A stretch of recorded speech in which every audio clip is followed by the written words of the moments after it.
15 अगस्त 1947, जिस दिन भारत ने आजादी की सांस ली, उसी दिन लाखों लोगों की सांसें हमेशा के लिए थम गईं। हम हर साल इस दिन तिरंगा लहराते हैं, देशभक्ति के गीत गाते हैं, लेकिन इतिहास का एक ऐसा सच भी है जिसे अक्सर किताबों और मंचों से दूर रखा गया। यह है आजादी का काला सच, आजादी से पहले की साजिश। 1947 से पहले भारत लगभग 200 साल तक ब्रिटिश शासन में रहा। जब अंग्रेजों को लगा कि अब भारत को संभालना मुश्किल हो रहा है, तो उन्होंने फूट डालो और राज करो की आखिरी चाल चली। ब्रिटिश सरकार ने जल्दबाजी में भारत के बंटवारे का फैसला कर लिया। बिना जमीन समझे, बिना लोगों की भावनाएं समझे, सिर्फ एक पेन से खींच दी गई रेड क्लिफ लाइन। भारत का विभाजन, इंसानियत का कत्ल। भारत और पाकिस्तान दो देश बने, लेकिन इस बंटवारे ने इंसानों को मजहब में बांट दिया। हिंदू और सिख भारत, मुसलमान पाकिस्तान, रातों रात लोग अजनबी बना दिए गए। जो हुआ वो इतिहास का सबसे बड़ा मानव विस्थापन था। करीब 1.5 करोड़ लोग घर छोड़ने को मजबूर हुए, 10 से 20 लाख लोग मारे गए, हजारों ट्रेनें लाशों से भरी हुई पहुंची। ट्रेन आती थी, दरवाजा खुलता था और अंदर सिर्फ लाशें होती थी। इस दौर में औरतों पर जो गुजरी, उसे शब्दों में बयान करना मुश्किल है। 1 लाख से ज्यादा महिलाओं का अपहरण, बलात्कार, जबरदस्ती, धर्म परिवर्तन।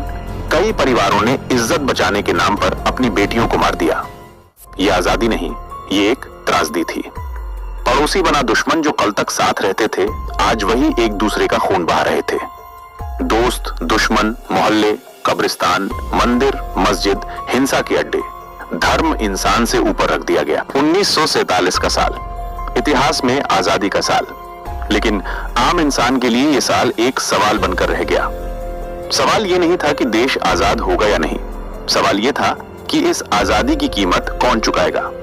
नेहरू, जिन्ना, माउंटबेटन, 3 नाम, 3 चेहरे और करोड़ों लोगों की तकदीर। इतिहास की किताबों में इन्हें बड़े नेता कहा गया, महान कहा गया, लेकिन उस समय इनके फैसलों के नीचे लाखों लाशें दबी थी। सत्ता की मेज पर बैठे लोग जब देश का भविष्य तय हो रहा था, तब फैसले एसी कमरों में लिए जा रहे थे। लंदन से भेजे गए नक्शे, दिल्ली में हुई मीटिंग्स और एक विदेशी अफसर, लॉर्ड माउंटबेटन, जिसे भारत की जमीन की ना समझ थी, न लोगों की रगों में बहते खून की। उसे सिर्फ एक बात चाहिए थी, जल्दी से जल्दी सत्ता छोड़ना। एक पेन और लाखों मौतें, रेड क्लिफ लाइन। एक ऐसी रेखा जो सिर्फ कागज पर खींची गई थी, लेकिन हकीकत में उसने दिनों को चीर दिया। जिस आदमी ने यह लाइन खींची, सिरिल रेडक्लिफ, वो भारत कभी पहले आया ही नहीं था। उसे सिर्फ 5 हफ्ते दिए गए। 5 हफ्तों में किसानों की जमीन, मां की ममता, बच्चों का भविष्य सब बांट दिया गया। जब ट्रेनों में लाशें आ रही थी, जब औरतें रोती हुई सरहद पार कर रही थी, जब बच्चे अपने माँ बाप से बिछड़ रहे थे, तब सवाल उठता है, नेता कहाँ थे? नेहरू आजादी का भाषण दे रहे थे, लेकिन पंजाब जल रहा था। जिन्ना नए मुल्क का जश्न मना रहे थे, लेकिन कराची और लाहौर में खून बह रहा था। माउंटबेटन इंग्लैंड लौटने की तैयारी में था और पीछे छोड़ गया एक ऐसा जख्म जो आज भी हरा है। आम आदमी की कोई कीमत नहीं। इस बंटवारे में कोई राजा नहीं मरा, कोई बड़ा नेता नहीं मरा। मरे सिर्फ गरीब किसान, मजदूर, महिलाएं, बच्चे, जिनकी न आवाज थी न पहचान। इतिहास ने उनकी चीखें नहीं लिखी, बस तारीख लिख दी। 15 अगस्त 1947। औरतें, सबसे बड़ी कुर्बानी। नेताओं ने मजहब के नाम पर देश बांटा, लेकिन औरतों को युद्ध की ट्रॉफी बना दिया गया। कोई पूछने वाला नहीं था, कितनी बहनें लूटी गईं, कितनी माओं ने जहर खाया, कितनी बेटियां कुओं में कूद गईं। इनकी जिम्मेदारी किसने ली?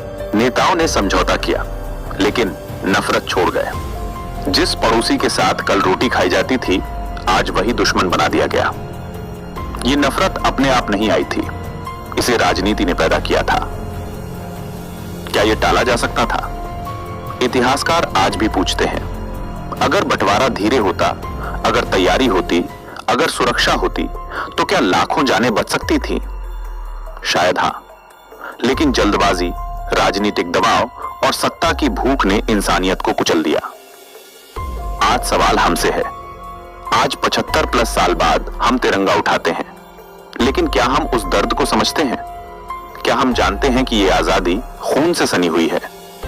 अगर हम इतिहास को सिर्फ जश्न तक सीमित रखेंगे, तो वही गलतियां फिर दोहराई जाएंगी। नेता इतिहास बन जाते हैं, लेकिन भुगतना हमेशा आम इंसान को पड़ता है। 1947 ने हमें आजादी दी, लेकिन एक चेतावनी भी, अगर इंसानियत मर गई तो आजादी भी खोखली हो जाती है। जय हिंद।